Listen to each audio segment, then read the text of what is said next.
week when Reddit went to war with Wall Street, Disney Plus announced over 270 new things, and UK cinemas surprisingly broke the 16-week theatrical window and brought it down to just 31 days. What more would you want from a film podcast than two blokes resurrecting a series by popular demand? Hello, wherever you're listening or watching, and welcome back to the Rip Ticket Review, a film and TV podcast that has somehow exploded in popularity like a Miyagi training montage. My name's TheJackSmit, and joining me over the power of the internet is, well, there's not really a decent comparison to be made because, yes, we've got him back. Welcome back, Dan Carver. And I've hit the wrong button. There we go. Oh, bless you. Hello, everybody. Hello, Jack. And I hope everyone is doing okay during this crazy lockdown period. Oh my God, can you believe it's almost been a year? That's crazy. I know, it's a thing. A year ago, we were like talking about the ideas for a deep dive podcast, and now here we are back for a second series. Yep. I'm not sure what made me sort of think about second series. I can't remember, but it was just something like, oh, we should definitely do that again. It was definitely oh, I remember now. Yeah, because I binge watched Cobra Kai because I'm really terrible. I got the anti peer pressure thing. Where if people tell me I should watch it, I will deliberately not watch it until everything dies down. And people kept telling me to watch Cobra Kai, so I was like, well, no, I'm not going to watch it now because you've told me to watch it. I'm going to have to give it another 2 weeks. And I eventually got around to watching it because, everyone stopped talking about it, and it was brilliant. And it made me realize how much I missed the Karate Kid movies, the first two. The third one's not so bad, if you're drunk, I guess. That's what we're talking about, the Karate Kid. I do have it somewhere on my DVD shelf, kicking about. Yeah. Karate Kid 2 as well. I first heard about these movies. I tell you what, though, I first heard about these movies. They had audiobooks because this movie was big when it came out. It made a lot of money, both for the box office, but also for karate dojos everywhere. It was responsible for the resurgence of karate as a popular martial art. But I remember my nan had these audiobooks with, it was sort of like Teach Yourself to Read with the Karate Kid. And it was an audio book with, you had the cassettes on it, and it would you'd read along the book along with the narrator, and there would be a sound effect when they turn the page, and that's how I originally found out about the Karate Kid. I didn't know it was a movie. And then when I found out it was a movie, I went to watch it, and I was like, whoa, this is amazing. But yeah, Karate Kid is one of the things I'm really grateful for Cobra Kai is that it brought back the Karate Kid to so many people who might have forgot about it, or for people who've never seen it, who maybe they've seen the remake called The Karate Kid, the Jackie Chan one, yes, no karate in it, with Jackie Chan and Will Smith's son Jaden Smith. The industry don't speak of that one for good reason. Well, do you know what? I watched it and I thought to myself, if it wasn't called The Karate Kid, because Ralph Macchio makes it quite clear they should call it The Kung Fu Kid, but I think there's already something called The Kung Fu Kid out there, or Kung Fu Boy. Well, this is the thing with the 2010 reboot. It was The Karate Kid globally, but in China it was known as The Kung Fu Dream. Yeah, so that would have been, I think if they had sort of like made it as a spiritual sort of nod to Karate Kid. Which it is. It's a spiritual successor rather than just a full-on reboot. Yeah, but it calls itself The Karate Kid. It attaches itself to the franchise, which is a problem. That's one of the reasons why I didn't like the movie. But anyway, talk about The Karate Kid. Came out in 1984. It's an American martial arts drama film directed by John G. Avildsen, who I do believe appears in the movie as the referee for the karate tournament in the movie, I think. And it stars Ralph Macchio, a young child actor at the time, and it kickstarted his career. And it also helped to revitalize the career of Pat Morita. Yes. who at the time, I think he'd just come off Happy Days. He was struggling to find work. It was tough. They hand him this part, and the rest, as they say, is history.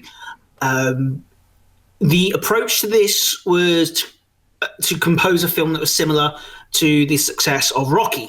Yeah, which is ironic in and underdog. of itself, because Alvidson would then go on to do Rocky 5.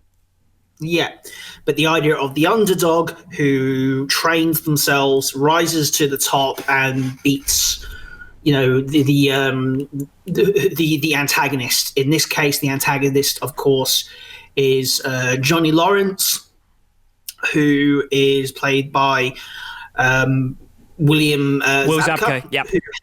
Yep. Who had some martial arts training. I think was a wrestler. And he's actually a very natural martial artist. I think if you watch Cobra Kai, a lot of his fight moves seem a lot more fluid.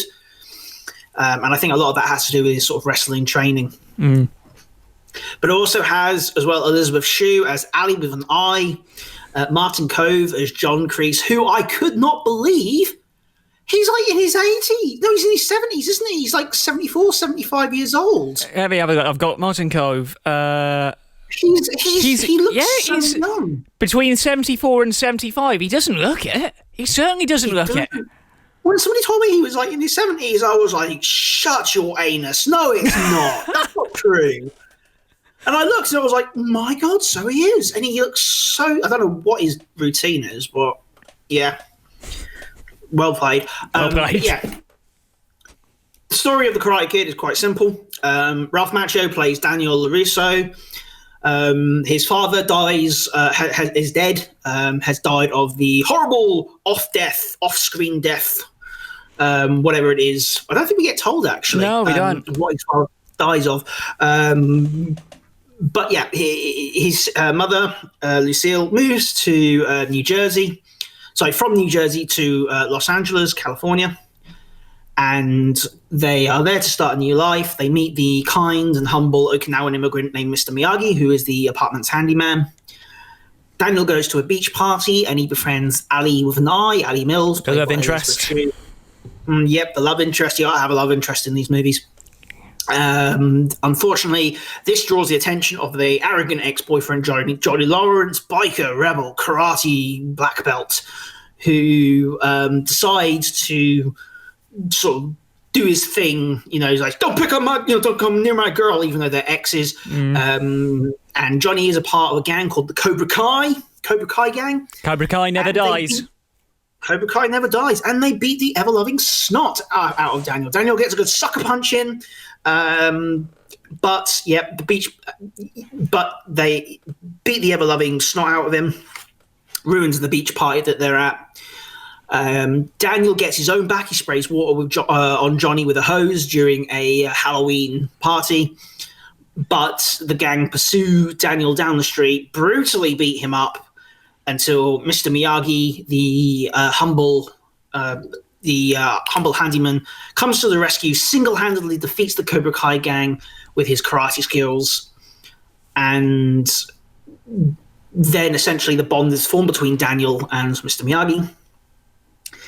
At first, Mr. Miyagi declines to teach him karate, but when they both go to the Cobra Kai dojo, they see John Crease, who is an ex-Special Forces Vietnam veteran, who callously dismisses the peace offering that Mr. Miyagi offers. But then Miyagi says, okay, well, Daniel will enter the All Valley Karate Championships. He'll compete with Johnny and the other Cobra Kai on equal terms. And until that time, the bullying has to cease, in which Miyagi decides to train Daniel in the ways of, karate. And from there on, we watch as Daniel trains. He starts off with the menial chores, which at first Daniel thinks he's just an unpaid employee. He starts with waxing the cars. Wax on, wax off. Then he starts painting the fences, sanding the floor, and going side to side. And in one of the most revolutionary, jaw-dropping moments of this film, and I don't think it's actually been repeated ever since in any kind of film, Mr. Miyagi demonstrates that these chores are actually karate moves. You know, the movements that they're making, you know, wax on, wax off, moving the hands side to side, blocking the punches, painting the fence is, again, blocking straight punches. Side to side is more about blocking body punches, and sand the floor is about blocking kicks. It's such an ingenious scene. Yeah. And basically, whilst Daniel is training for the karate tournament, the bond develops between Mr. Miyagi and Daniel, turns into sort of a surrogate father and son. We learn more about Mr. Miyagi, and we learn that he had a wife and son who sadly passed away in an internment camp whilst he was serving in World War II with the infantry. And that's when Daniel realizes, oh my God, this is actually really, really serious what Mr. Miyagi is doing. You know, this isn't just for kicks, it's really serious. And the movie then proceeds as Daniel learns not just about karate, but applying balance in his life, which he then uses to strengthen his relationship with Ali. Because they had a bit of a falling out over, something that you're not.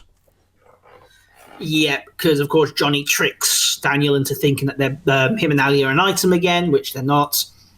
And at the karate tournament, Daniel surprises everybody with his skills, makes it to the finals, and of course that legendary kick, the crane kick, which gets Daniel the win against Johnny Lawrence. Completely, in real life, that kick is useless. But of course, being in a film, it has to work, and Johnny gains newfound respect for Daniel as he's carried off by an enthusiastic crowd whilst Mr. Miyagi looks at him. They very proudly cut, print, center press. Cut, print, get the credits on, bring the cleaners in, next film, please. Brilliant. So, I mean, what can we say? I mean, where do we start? Let's talk about Ralph Macchio, because it's his first film. Yeah, it's his first film. He was a relatively young kid at the time, and that would complicate things when we get to Karate Kid 3 in terms of casting a feasible love interest. Because we'll talk about it more when we hit Karate Kid 3, but the girl who they got to play the so-called love interest, when it turned out that she was 16 and he was 27, they had to rewrite it, so they were just friends. But we will talk about that when we get there. But he was a relatively young lad when this film was made. They needed someone young to really sell the fact that this is a guy who arguably revolutionises his life through karate, through what he learns with Miyagi. They needed to make that surrogate father-son relationship work, and that is ultimately where that Macchio performance comes in. He is like the glue that holds this franchise together in many ways, because you see him grow up, you see him evolve through these 3 films. Well, the third one's debatable, but... Yeah, the third one is debatable. But Ralph Macchio, what makes his character so brilliant is that he is the everyman of the 80s, and the every boy of the 80s. He's not perfect. You know, I think a lot of people couldn't really relate to the feeling of being bullied by someone because of something that's beyond your control. In this case, Daniel is bullied because, you know, he's befriending Ali Mills. But also as well, he's not a perfect protagonist. There is that argument that Daniel does bring a lot of this on himself, which, I guess you could see that. But again, that just makes him a more relatable protagonist, because who wouldn't want to get one up on their bullies if they had the chance? I mean, I know I would. You know? Exactly. I know I would as well. But yeah, so it is a brilliant performance back in the days when child actors were child actors and not what we've got now, which is like thespian Shakespearean actors in children's form. That must be so damaging to them mentally. I don't even want to think about it. But this performance as well is only one half of the equation that makes it worth. You then have Pat Morita, who was previously in the sitcom Happy Days, playing Mr. Miyagi, and it's just stunning. It's perfect. I can't imagine anyone else playing Mr. Miyagi. Such a well-refined performance. So again, over the 3 films, you see that character evolve because he's like a bit of an enigma in the first film, and then you get to know him throughout the first one, and then Karate Kid 2, you get the full backstory of the family, and you realise, I actually like this man more than I did in the first film. It is a brilliant story that they tell over the films, and Mark John Callahan, who wrote the first 3, I give full credit to him because that is how you write a character arc. Yep. With Mr. Miyagi, he first appears as this sort of bumbling,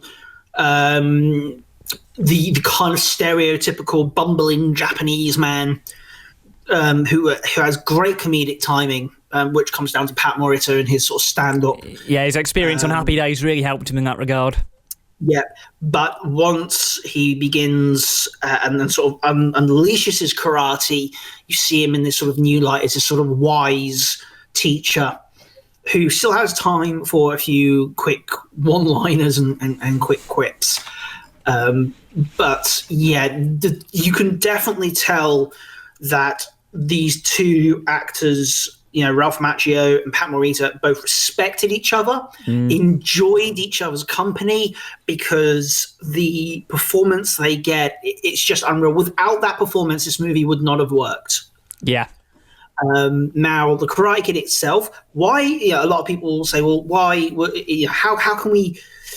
Why is this movie so great? How do we, gravitate towards these characters? And the reason being is because it's a semi-autobiographical. I hate this word. Semi-autobiographical story. There we go. Based on the life of its screenwriter, and that would be, of course, as you said, Mark Kamen.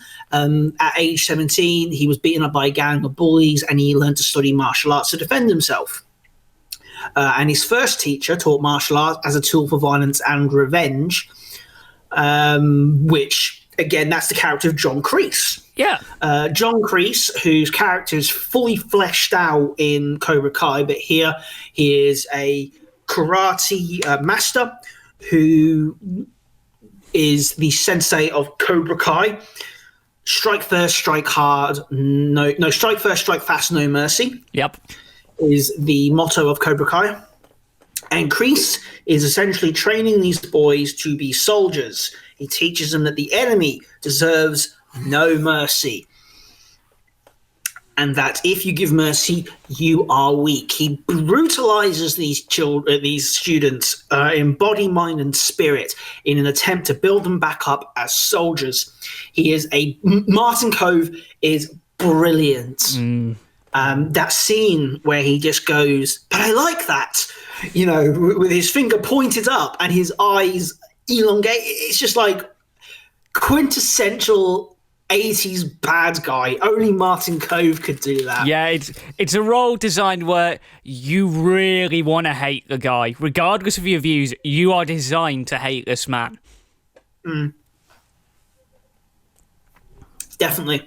And of course, Kamen was unhappy with his teacher, so he moved on to study under a Japanese teacher who did not speak English. And then, of course, that's what helped make the Karate Kid movie.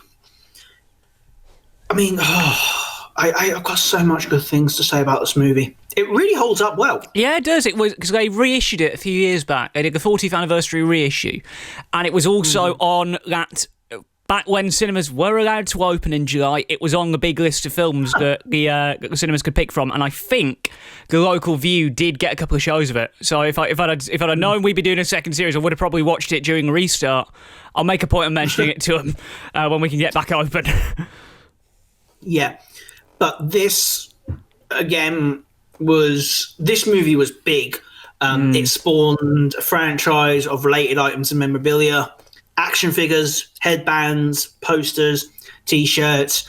Ralph Macchio found himself on the front cover of a lot of girls' magazines. There was a video game. There was a 90s TV show. There was loads. There was a novelization. Of course, there was. And, of course, it ingrained itself in Hollywood in the Hollywood culture. It ingrained itself in the minds of the viewers because we now know wax on, wax off. We know the crane kick. sweep the leg. Yeah, sweep. When you hear sweep the leg, you just cool. think you think right there. Oh God, he's going to get his ass kicked. He's going to get his ass kicked. Yeah, it's going to be bad. But of course, we've been speaking a lot about John Crease, Daniel LaRue, Martin Cove, Pat Morita, and Ralph Macchio. But we, of course, haven't gone on to actresses Elizabeth Shue, playing Allie with an I, Allie Mills. Again, brilliant love interest. And she's not... What I like about the love interest here is that she's able to level Daniel with a harsh word and a stare, and does so as a result of an argument. She is a strong female character who... isn't afraid to stand up for herself, and that's why I think that she really goes well with Daniel in this movie. Elizabeth Shue, I think one of her earlier roles. Yeah, it was one of her first roles, straight out of acting school. She was a young one at the time, and then to think the career that she would then go on to have, just shy of 4 years later, she would then be replacing a cast member in the second part of what I think is one of the greatest trilogies of all time, because she would then, of course, go on to be Marty McFly's girlfriend in Back to the Future 2. Yeah. Oh, yeah, I forgot about that. You have William Zabka as Johnny Lawrence, who is, again, the perfect bully. You can tell that this Johnny guy has got a lot of things going on behind the head. We don't get to see the reasons why he is such an ass. Those are mostly explored in Cobra Kai. I really think that might have helped a little bit. Yeah, having it boil over the 40 years would have really helped the storytelling. Yep. But yeah, it's but again, his performance is brilliant. He puts his wrestling skills straight into the film, as his movements are nice and fluid. And I like a lot of these fight scenes as well, is they're quite, I don't want to say realistic, but grounded. They're not flashy fight scenes. This isn't a Hong Kong Shaw Brothers movie. This is a grounded martial arts movie, and it really does make you believe that actually you are witnessing, two fighters in a tournament fighting each other. It is absolutely brilliant. And I think that's great. And I got it wrong. Sorry, the director was John G. Avildsen, but he wasn't the referee. That was actually Pat E. Johnson. So oopsie. Well, it's a good job we're live. It's a good job we're live. Stuff like this happens. Yeah. But also as well, the soundtrack. Yes. Brilliant. Yes. Ali, do you want to talk about it? Well, the soundtrack became quite iconic in its own right. It followed straight off Rocky. People actually mocked that, you're copying Rocky beat for beat, but you've got some great songs on there. New song from Survivor, The Moment of Truth. You're the Best from Joe Esposito, which was originally written for Rocky 2, and Alvinson decided, look, I'm going to use it for my film instead, and it's got the same kind of big fight vibe. The way this film is cut together with the music, it's become like quite archetypical of these films now. You have to have at least one big motivational song as part of your big final endgame fight sequence, and it's true to this day. Even with the Creed films, which are the spiritual successor to the Rocky films, they still have that moment to this day. Creed 2 had a big song for the big fight, and Karate Kid, arguably, along with Rocky, paved the way for that Hollywood convention to be true. You can't not watch a film like Karate Kid, you can't not watch a film like Bloodsport and see a fight sequence without some big rousing song in the background, just to make you feel that extra emotional connection with the characters. Are they going to win? Are they going to lose? And that is why this soundtrack works. And it works as well because You're the Best by Joe Esposito works. And again, it's to do with the fight scenes as well. When you hear Joe saying, you're the best around, nothing's going to keep you down, and you're watching these realistic fight moves, no flash, no filler, it is proper fighting. And again, that's down to Pat E. Johnson, the fight choreographer, who was also the referee. He's a black belt karate. He himself is a black belt in karate. And he featured in Bruce Lee's Hong Kong American film Enter the Dragon. He's worked with Chuck Norris, and he was, he helped to choreograph these scenes so that there was some element of realism to them. I think the only real scene I sort of thought, the only move I thought to myself, actually, that's a bit silly, is Mr. Miyagi's double kick on one of the Cobra Kai. That looked a little unbelievable. Yeah, but that's the only one I'm thinking of. The rest, I'm just like, yeah, no, that could be a proper karate move. Even the crane kick, which is one of the most important martial arts moves in all of film. They even tried to. They couldn't replicate the crane in the remake of the film. They had to do something else, didn't they, with some movements, which didn't look good. And they even tried it again in Cobra Kai with the special move, Miyagi's special kick. But nothing beats the crane. In real life, it is about as useful as a chocolate teapot. But in the film, it's this beautiful kick which Daniel uses to win, and it still looks realistic enough to work. And I love it. I do love this film. It's actually one of my favorite childhood films. It really is. It launched the media franchise. It was credited for popularizing karate in the United States. Morita earned a nomination for the Academy Award for Best Supporting Actor as a result. It made $130.4 million.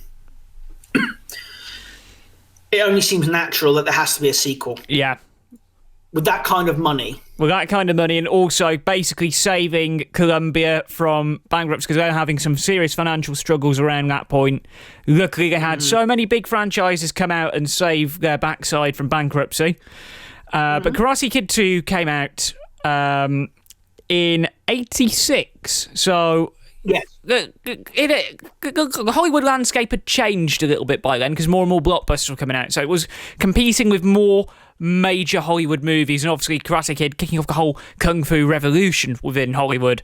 There were more films of similar ilk coming out. So what did Karate Kid 2 do to make it different? Well, it goes more into Miyagi's backstory rather than Dan's backstory.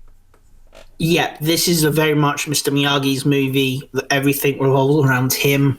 It starts off exactly at the point where almost exactly at the point it ended at the All Valley Karate Tournament. I think that was originally meant to be the ending, but they for Karate Kid 1, but they cut it because they were like, no, it's going to draw too much attention away from Daniel's victory. So they put it at the beginning where we see John Crease attempting to attack Miyagi, and Miyagi just passively immobilizes him. With a nose, with the honks, yes. Yeah. And that's it for Cobra Kai. It's the end. And then 6 months later, Daniel comes back to Mr. Miyagi's house. We learn that his girlfriend, Ali, has dumped him. His mother's received a business opportunity in Frenzo, where he's going to be forced to spend his entire summer there. But Mr. Miyagi tells Daniel that he spoke to his mother and she has agreed to let Daniel stay with him. And then Miyagi receives a letter saying that his father is sick. And Daniel begs Mr. Miyagi to come with him as they decide to go to Okinawa Island in Tomi. And we learn more of Miyagi's backstory, and that he fell in love with a woman named Yuki, who was arranged to marry Mr. Miyagi's best friend Sato. But Mr. Miyagi said, no, I'm going to marry Yuki. Sato challenged him to a fight to the death to save his honor, but instead Miyagi left the country, and as a result, Sato holds a grudge against Mr. Miyagi because there's no time limit for his honor. He wants to settle the score. And we are introduced, when they get into Okinawa, to Chosen Taguchi, who is played by Yuji Okamoto. And Chosen greets them both, and he reveals that he is Sato's nephew. They take him to meet Sato. Sato demands to fight Miyagi, but Miyagi refuses. And there, Daniel is introduced to the love interest, Tamlin Tomita, who plays Kumiko. And oh my god, I had a massive crush on Kumiko when I was a kid. She was the right person for Daniel LaRusso. What, over Ali? Yeah. I mean, you watch this movie and you'll see why. Oh, yeah, well, yeah, fair point. But yep, and we basically learn that the movie goes forward with Miyagi's backstory. Daniel has several run-ins with the Chosen. Eventually, during a storm, that Miyagi saves the life of Sato, played by Danny Kamekona, who I do believe is sadly no longer with us. Passed away in 1996. Yep. But he saves the life of Sato. Sato realizes that he's held on to this hate for so long, it's warped him completely. Daniel saves the life of a little girl during the storm. And Chosen flees in disgrace after Sato says he should help Daniel, but Chosen refuses. And then towards the end of the movie, Daniel and Chosen have a fight to the death over the life of Kimiko. But Daniel wins, but rather than kill Chosen, Daniel honks his nose, similar to what Mr. Miyagi did instead. And yeah, the film ends as Daniel embraces Kimiko, everyone cheers, and Miyagi looks on him proudly. What can we say about this film? I personally think that this film is better than the first, because in the first, Daniel learns about balance and learns how to stand up for himself, and uses those lessons to become a better teenager. In the Karate Kid 2, Daniel takes those lessons and he learns to become a better man in that sort of sense, in that he learns, no, I'm not going to go looking for fights. I'm not going to be as nasty as Chosen. And when he had the chance to actually kill Chosen, he decides, no, I'm not going to do that. Instead, I'm going to follow my teachers' sort of teachings. And I think this is perhaps this is sort of Daniel's high point at this point. This is the high point of the character. Yeah. Ralph Macchio comes back in as another great performance as Daniel LaRusso, and Pat Morita again knocks it out of the park with Mr. Miyagi. We learned so much about Mr. Miyagi. I'll let you talk about it, Jack, because my throat's getting dry. Right, so with Karate Kid 2, it was basically a lot of the same cast, a lot of the same crew, same cinematographer, Bill Conti back on music duties as well. Importantly, Robert Mark Kamen, protective of his characters, he insisted on writing the sequel because, well, who wouldn't? With a film that makes over 100 million at the box office at that time, you'd want to be the guy who writes the sequel. So a lot of the original cast and crew are back.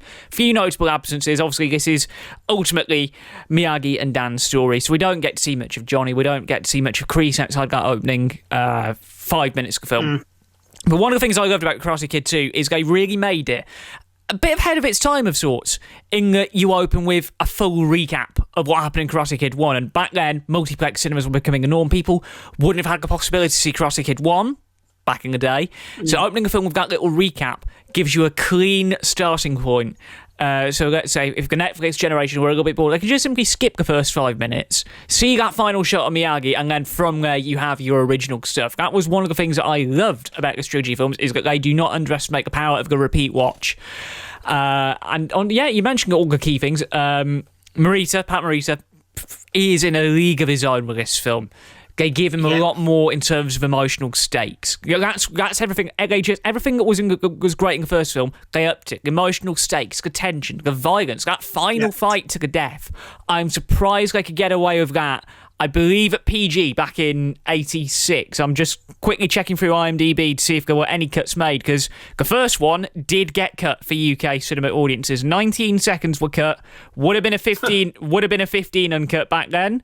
I think it's a 12 now, because the BBFC have really honed down on their requirements for violence at 12. But yeah, it's a PG now. But understandably, they would have cut bits and bobs out of it. To receive the PG, 1 second was cut from this film. 1 second was cut to get the PG, and that was back before 12 existed. Would have been would have got a 15 if they hadn't cut that single second. What And it was was that 1 second? It was a Did Mr. Miyagi drop an F-bomb or something? groin kick. Ooh! Yeah, Mr. Miyagi is a bit of a fan of the groin kicks. But yeah, speaking of Mr. Miyagi, if the Karate Kid Part 1 was Daniel LaRusso's film, this is Mr. Miyagi's film, most certainly. As Pat Morita, his performance through this is just incredible. As we learn about his backstory, we learn about what he left behind, but also watching him as well, attempting to be the same pacifist that he always has been and not fighting unless he absolutely has to, against Sato, who admittedly is a bit of a corny villain. Yeah. You know, he's a Japanese businessman. He wants to demolish the village if he can get away with it. And that's one of the movie's weaknesses, I think, is the villains in the story. They're a bit more corny and play up to the tropes. Yeah. With Johnny Lawrence, you kind of can get that he is the bully and that he is quite realistic in the sense that we've all met a Johnny Lawrence somewhere. I've met a Johnny Lawrence multiple times in my life. The sporty sort of good-looking bloke who can't get over the fact that someone's dumped him and beats the snot out of people. That kind of geezer. Yeah. They're in high schools everywhere, sadly. But with Karate Kid Part 2, you have Sato, who is the businessman, and he plays it to the trope, the angry businessman. He's all about honor. Honor is at the center of everything, with his nephew being, always all about his honor, acting dishonorably multiple times in the movie. I might add, challenges Daniel's son to a bet and refuses to pay the bet until Sato sort of says, "Hey, wait a minute." It's has to say, well, no, I'm going to bankroll it, and then Miyagi comes and is like, "No, you're going to get your 600." Yep. What else is there as well? He defrauds the village with his fake weights, attacks someone. He attacks from behind. He's never on his own. He's always with his gang. It's still a good villain, but it's nowhere near the brilliance of Johnny Lawrence, I'm afraid. And that's probably the only downside to it. But of course, we say goodbye to Elizabeth Shue's Ally with an Eye, and instead it's Kimiko, the dancer, who, honestly, brilliant performance. Yeah. I think this was one of her first performances, if not the first, and she's up against two heavyweight title belt holders, Pat Morita and Ralph Macchio. That could not have been an easy thing to swallow, but she did it. And honestly, Kimiko did so well. Kimiko's character. This was her first film.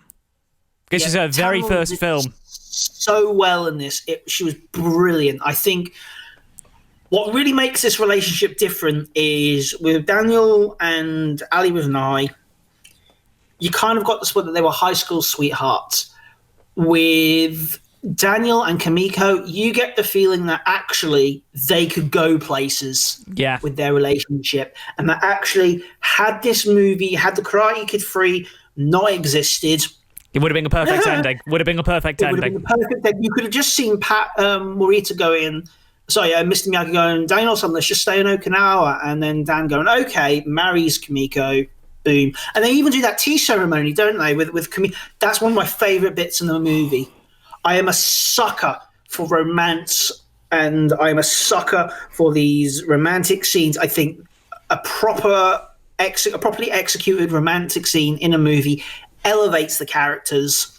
And that's what we get in that tea scene where there's Kimiko who performs the tea ceremony in front of Daniel.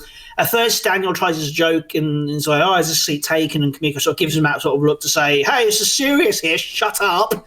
But then sort of Daniel realizes what's happening. Kimiko's putting her heart out there and saying, look, you are the one I choose. I, like you and maybe even love you. And it's reciprocated in a kiss. It's brilliant. And I genuinely feel like the two of them could have gone places as characters. I loved it. I know. The way, I think for me, what you mentioned it all, it was a much better executed romance arc than the whole Alley with an Eye. And one of the things that I found with Karate Kid 2 is the lack of the clear explanation about why they broke up. I know we'd have to wait an extra 40 years for that, and we'll talk a little bit more about that next week for those of you who are wondering. But the way that they executed the Kimiko romance, that was one of the stronger bits of the film. If only they could have continued that same quality of writing going into Karate Kid 3, then it would have made the whole trilogy just like the perfect trilogy. But Karate Kid 3 has its issues, but Karate Kid 2, what a way to carry on this lineage. If they'd had ended the franchise here, it would have been perfect. It would have been brilliant. A brilliant duology. We don't need any more. Cut, wrap, print, straight to press. But no, they had to go for Karate Kid Part 3 because Karate Kid Part 2 did quite well. Again, on a budget of 13 million, it made 10 times that much. So, of course, there had to be a prequel. And that's where Karate Kid 3 comes in. Oh, my God. In Karate Kid 3, I've watched this movie once, and I've never watched it since. I don't need to watch it. I've watched Karate Kid 1 multiple times, Karate Kid 2 so many more times because it's my favorite in the series. Karate Kid 3 I've watched once. If it was on again and there was nothing else on, I'd watch it. And the next Karate Kid, I actively avoid like poo on the pavement. Yeah, I mean, we were talking about the next Karate Kid behind the scenes because from what I have seen, it is absolutely terrible. Yes, we've brought the zoom over from talking Smit about film. That's one for our visual viewers. But Karate Kid 3, 89, just a year after Bloodsport, which we talked about last series, which really changed the game in terms of the way karate and kung fu is depicted. And of course, a certain man by the name of Jean-Claude Van Damme is doing the scene by this point. People were moving away from karate and focusing on, oh yeah, we got this new French action man. Let's go and see his film instead. And I think that's where Karate Kid 3 suffered, because they needed to do something big to keep the Karate Kid name relevant, and unfortunately it failed epically. Yeah, again, written by Robert Mark Kamen. It was in 1989. At this point, Ralph Macchio was 27, although his character, Daniel, is 18. They were forced to modify, as you said, the role of Daniel Laruso's new love interest because Lively was only 16 at the time, which would have been weird and freaky. Yep. So I think they were ahead of the curve in terms of changing that kind of thing, because the 80s and the 70s were strange in Hollywood. Yep. Very strange. But it was eventually meant to be a prequel with the two main leads still involved. However, they ultimately decided to go with an original plot they had, which was John Crease's revenge. And the movie itself starts off with John Crease. He's broke, he's destitute, he's lost his students, and he realizes he's got nothing. And so he goes to see his Vietnam War comrade Terry Silver, who's a wealthy businessman who founded Cobra Kai and is the owner of a toxic waste disposal business. You know he's evil because the first time you see him, he's in a bubble bath drinking British tea. What? Talking about dumping toxic waste. If he's drinking British tea, please tell me he's not drinking Earl Grey, because if he does, that's not a way to write a villain. Villains do not drink Earl Grey. I don't know what he's drinking, but he's drinking it out of one of those fine china cups, which only holds like a drop of tea. But yeah, Silver vows to personally help him get revenge on Daniel and Mr. Miyagi, because apparently the loss of Cobra Kai is that important. And he sends Crease on vacation to Tahiti whilst he gets his stuff sorted out. We learn that Daniel tells us that Kimiko has been given an opportunity in a dance school, which she cannot refuse. So that's the reason why they weren't in a relationship. Lazy way to write the character out. Agreed. They discover that South Sea's apartment complex has been renovated, which means that Miyagi and Daniel are now homeless. And they also learn that his mother, Lucille, is currently in New Jersey taking care of Daniel's ill uncle. So Miyagi's like, hey, Daniel, stay at my house. And Daniel decides to use his college funds to help finance Miyagi's dream of opening up a bonsai shop. To which Mr. Miyagi says, hey, thanks, I'll make you a partner at my business. Daniel meets the new love interest / not love interest, Jessica Andrews. And at this point, even though Daniel has a crush on them, she tells him that she's not available, and they agree to be just friends, which is, of course, the massive rewrite. Because, again, for aforementioned reasons, a bit freaky. Yeah. Terry Silver hires Mike Barnes, who's a vicious karate fighter named Karate's Bad Boy, to challenge Daniel at the upcoming All Valley Karate Tournament. Silver sneaks into Miyagi's house to get information. Daniel, however, has said that he doesn't want to defend his title at the tournament. And so Barnes and his henchmen harass Daniel in an attempt to make him go into the tournament. Daniel still refuses, however, and Barnes is like, "Oh, then we'll find then. I didn't want you in the tournament anyway," and goes off because he's an absolutely terrible character. And at this point, Terry Silver introduces himself to Miyagi and Daniel, tells lies about John Crease suffering a fatal heart attack after losing his students, and Miyagi sort of begs Miyagi's forgiveness for Crease's behavior. They also find, however, Barnes comes back with Snake and Dennis to make Daniel sign up for the tournament, which, again, Daniel refuses. Miyagi ends up fending off the three men, and then they find out that actually their stock of bonsai trees are missing, and there's a tournament application hanging in place. So, of course, Daniel goes to the police, but they're not taken seriously. And then it's just a load of crap. I can't talk about it anymore. It's crap. Anyway, Daniel decides he's going to fight in the tournament. Mr. Miyagi says no, and this causes him to have a bit of a rift. So Daniel goes to Terry and asks Terry to train him, and Terry's methods are a bit more brutal than Mr. Miyagi's, which leads to Daniel sort of going down a dark path, and he ends up soccer punching a guy in the nose who won't leave him alone. Realizing what he's become everything that he's hated. Daniel decides to drop the whole thing. He's not fighting in the tournament, and then he meets Barnes, Barnes ends up coming into the dojo where Daniel and Terry are, along with John Crease. Shock horror! It turns out that the psychopathic teacher lied, and they beat up Daniel, and then Mr. Miyagi comes in one of the only fight scene that I actually had time for. It's literally the only good fight scene in the film. Yep, the only good fight scene in the film. And at that point, Miyagi's like, right, okay, I'm going to train you. So they train, and essentially, Terry Silver has a plan, which is essentially Barnes will gain a point, and then he'll do something to lose the point.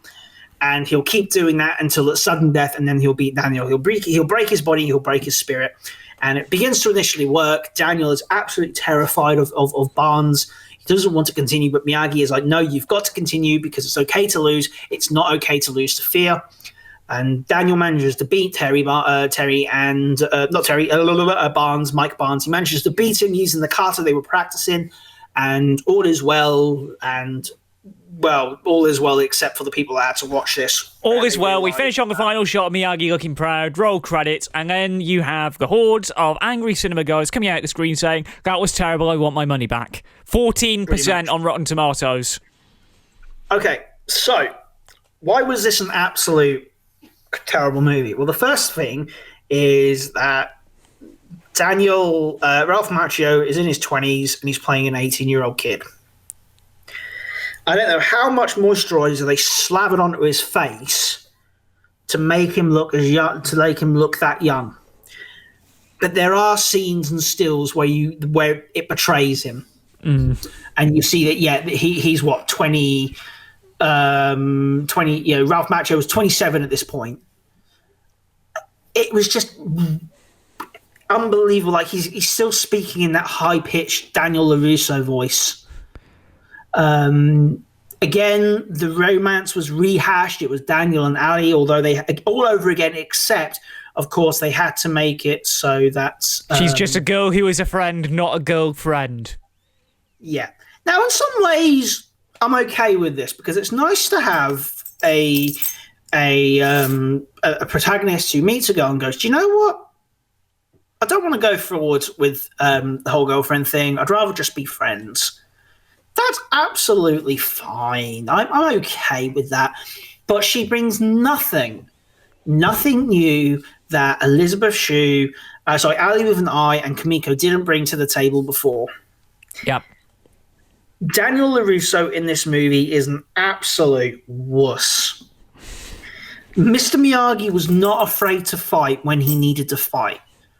And he only did what he had to do as necessary. But this Daniel LaRusso is so afraid of his own shadow that it makes you... Like, he's being beaten up by Mike Barnes, played by Sean Cannon, who is... we'll talk about his performance later. But you're thinking to yourself, this is the guy who won the All Valley Karate Championship with a bum leg. And then he went on to have a fight to the death for the life of someone that he loved. This is a different Daniel LaRusso. And he was technically forced into competing by the people who are fighting against him. This is not how you make a good Karate Kid film. It goes against everything we've seen in the franchise so far. How Robert Mark Kamen had it in him to write a script this bad is beyond me. I'm surprised that the film even came out, because I like to think that the scene where Miyagi refuses to train him, I like to think that's how the cast reacted to reading this thing for the first time. And it even got, and I'll tell you what, he even got like 5 nominations of the 1989 Razzies. Award. The Razzies. Worst picture, worst screenplay, worst director, worst actor, and worst supporting actor.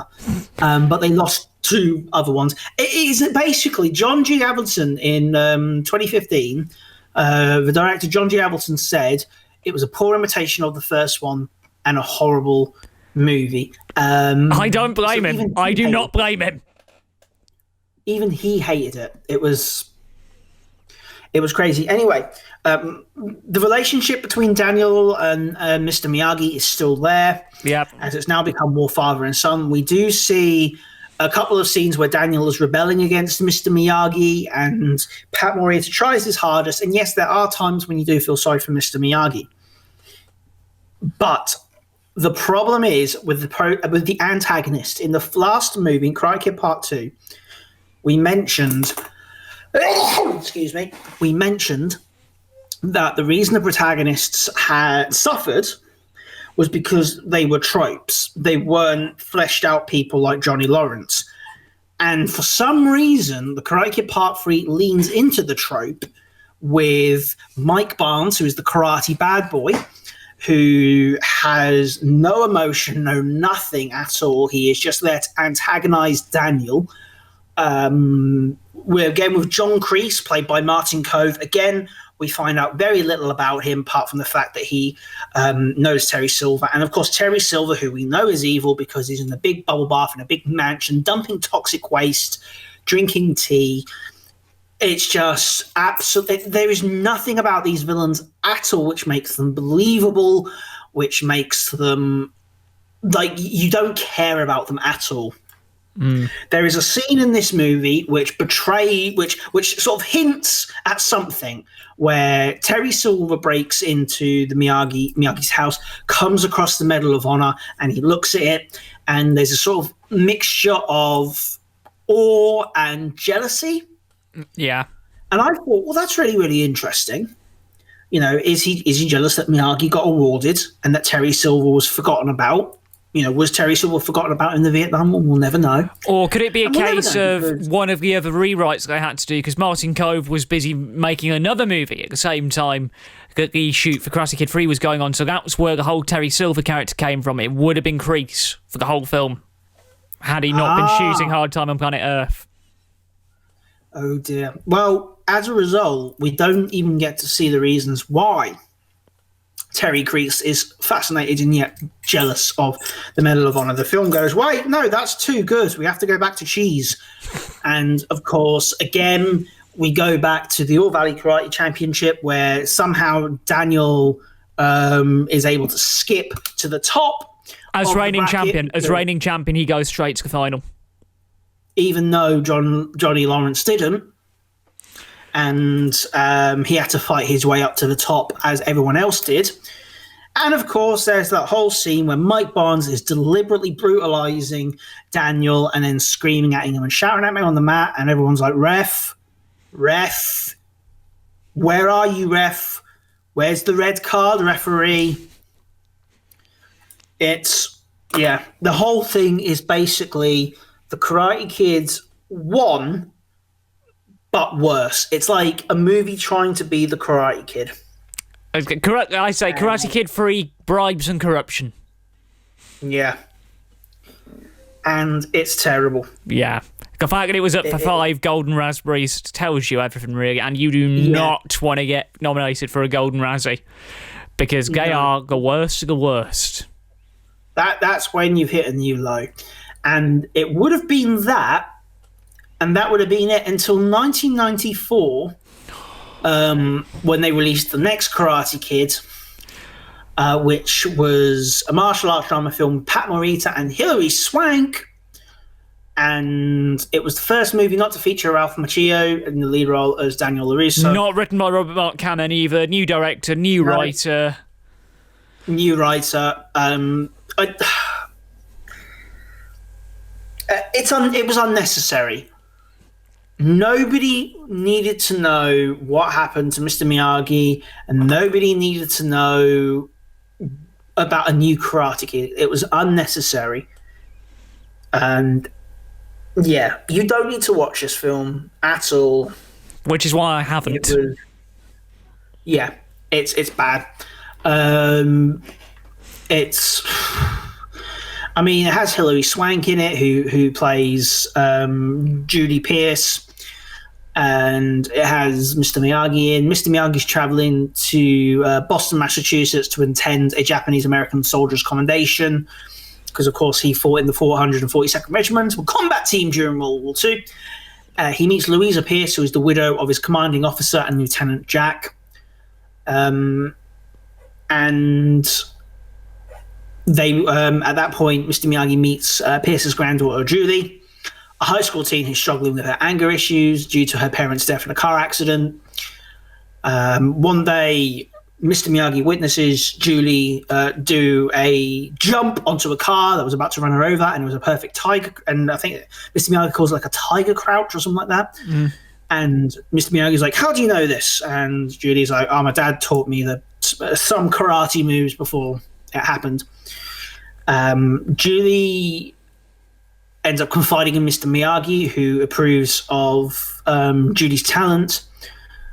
And one day, Julie is detected by the Alpha Elite, who are a bunch who are basically the Cobra Kai in this movie. They are a fraternity, and they catch Julie one night on the school roof. They chase her through school, but she's arrested by the police and suspended for 2 weeks by the school security, Colonel Paul Dugan, played by Michael Ironside.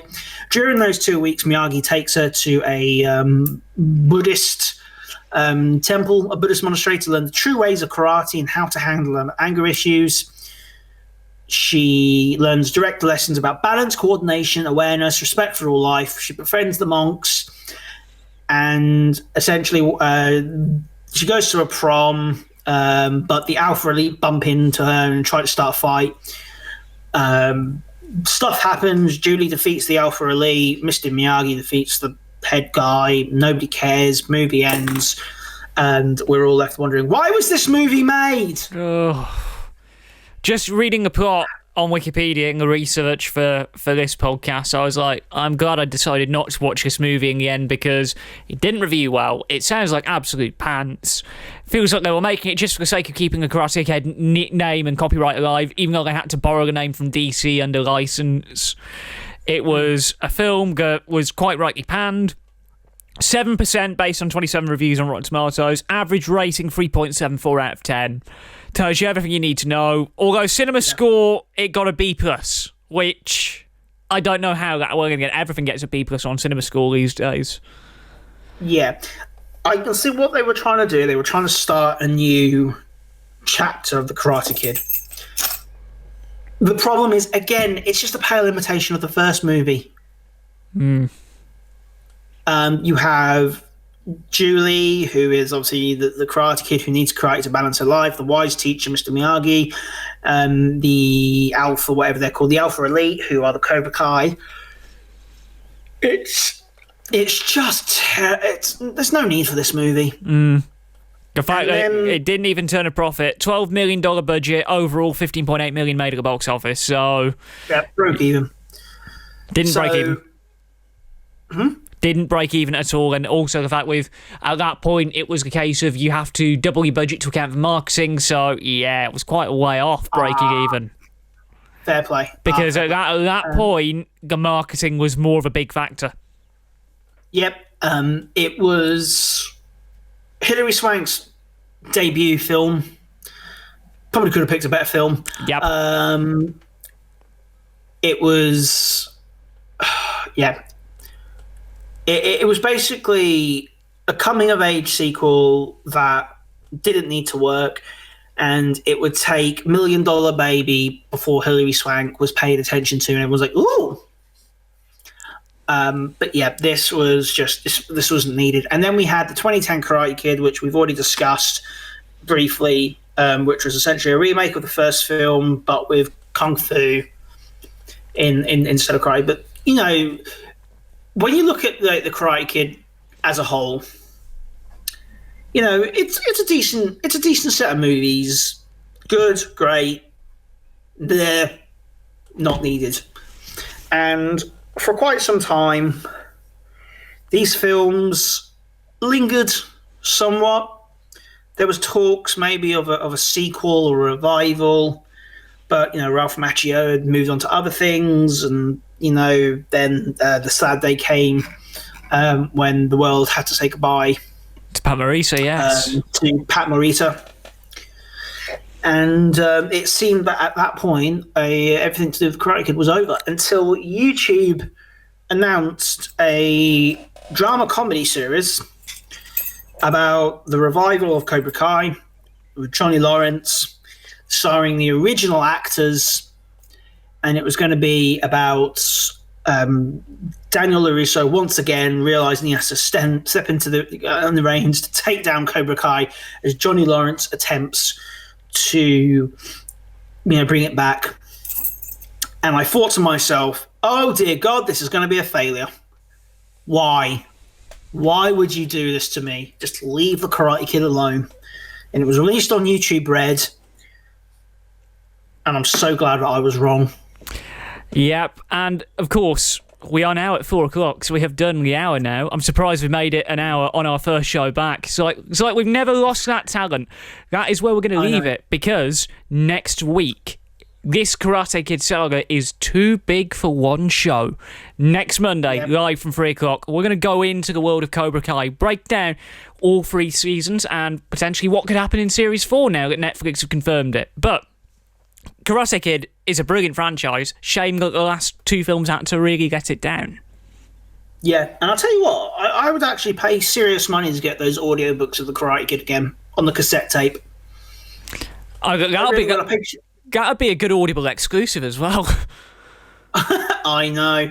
I would just to hear that again. I would pay good money towards it, because and these films, you know, they're always going to stand up to the test of time. Oh yeah, I think, and they will live on for ages. And in the next episode of the Rip Ticket show, the Rip Ticket review, we'll be looking at the entirety of Cobra Kai and how this show is better than any ride it has to be. I think that makes sense. It is good. It is very good, and it has no right to be this good.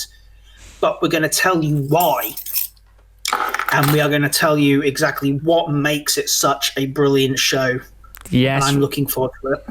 We're not just a film podcast anymore. We're back to film and TV, because lockdown has got to us that hard. But importantly, getting involved with Rip Ticket Review is pretty simple. If you're watching live on the Facebook page, you can comment below. We can see everything in the live chat. If you're a podcast listener, we go out every Monday live at 3 o'clock on Facebook, and then a couple of hours later, this is a new bit for this new series.